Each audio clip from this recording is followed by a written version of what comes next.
বিএনপির নবনির্বাচিত চেয়ারম্যান তারেক রহমানকে অভিনন্দন জানিয়েছেন ভারতের প্রধানমন্ত্রী নরেন্দ্র মোদী। শনিবার বিকেলে রাজধানীর গুলশানে বিএনপি চেয়ারপারসনের রাজনৈতিক কার্যালয়ে তারেক রহমানের সঙ্গে সৌজন্য সাক্ষাৎ করেন ঢাকায় নিযুক্ত ভারতীয় হাই কমিশনার প্রণয় কুমার বার্মা। সেখানে তিনি ভারতের প্রধানমন্ত্রীর এই শুভেচ্ছা বার্তা পৌঁছে দেন। সাক্ষাৎ শেষে বিএনপির যুগ্ম মহাসচিব হুমায়ুন কবির সাংবাদিকদের জানান, তারেক রহমানের নেতৃত্বে আগামীর বাংলাদেশ বিনির্মিত হবে বলে প্রত্যাশা করছেন ভারতের প্রধানমন্ত্রী।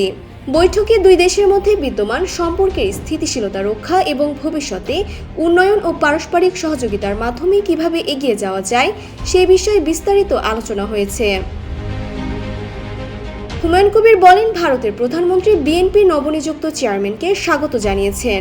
ভারতের প্রত্যাশা, তারেক রহমানের বলিষ্ঠ নেতৃত্বে বাংলাদেশ সমৃদ্ধির পথে এগিয়ে যাবে।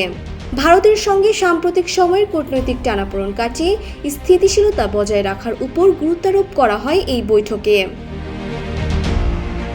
গুরুত্বপূর্ণ এই বৈঠকে তারেক রহমানের সঙ্গে আরও উপস্থিত ছিলেন বিএনপির মহাসচিব মির্জা ফখরুল ইসলাম আলমগীর, স্থায়ী কমিটির সদস্য সালাউদ্দিন আহমেদ এবং চেয়ারম্যানের উপদেষ্টা মাহাদি আমিন সহ দলের নেতৃবৃন্দ।